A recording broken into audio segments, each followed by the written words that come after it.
In this video, I'm going to review a word problem, and the word problem involves price lists.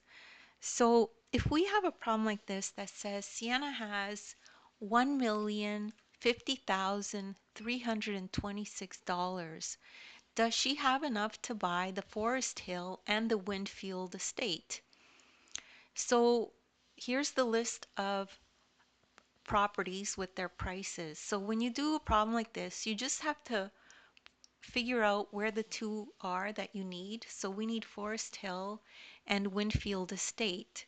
So here's Forest Hill, and this is the price for it, and this is Winfield Estate, and this is the price for it.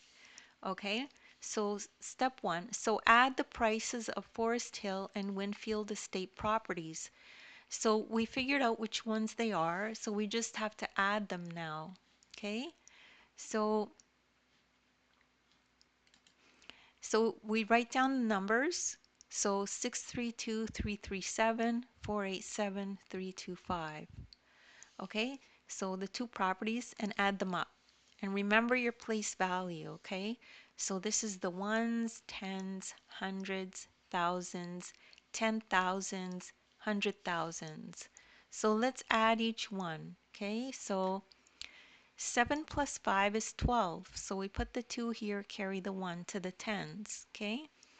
So now we add 3, 2, and 1, which is 6. So add this, this, and the carryover, which is 6. Okay, so now we move over to the hundreds. 3 plus 3 is 6. There's no carry, so we don't have to worry about that. 7 plus 2, we're in the thousands now, is 9. Also no carry, so we don't have to worry about that. Now we go to the 10,000s. 8 plus 3 is 11. So we put a 1 down here, we carry the 1 to the 100,000s. So now we just add 6 plus 4 plus 1, which is 11. So that's the total for how much these two properties will cost if you were to buy them. Now we compare the two numbers. We have to compare this number to this number. This is the amount of money that Sienna has. So we could see that this number is greater than this number. Okay, so if we go through the place values, this number is the same, but this number is bigger.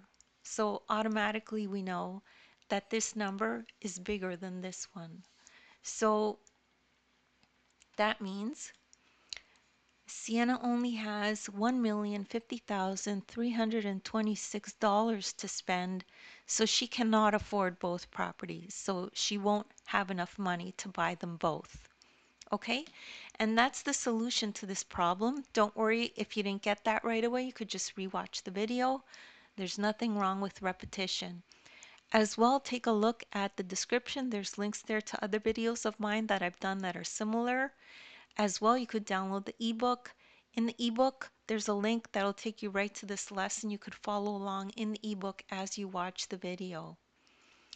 Thank you so much for listening, and please make sure to like and subscribe.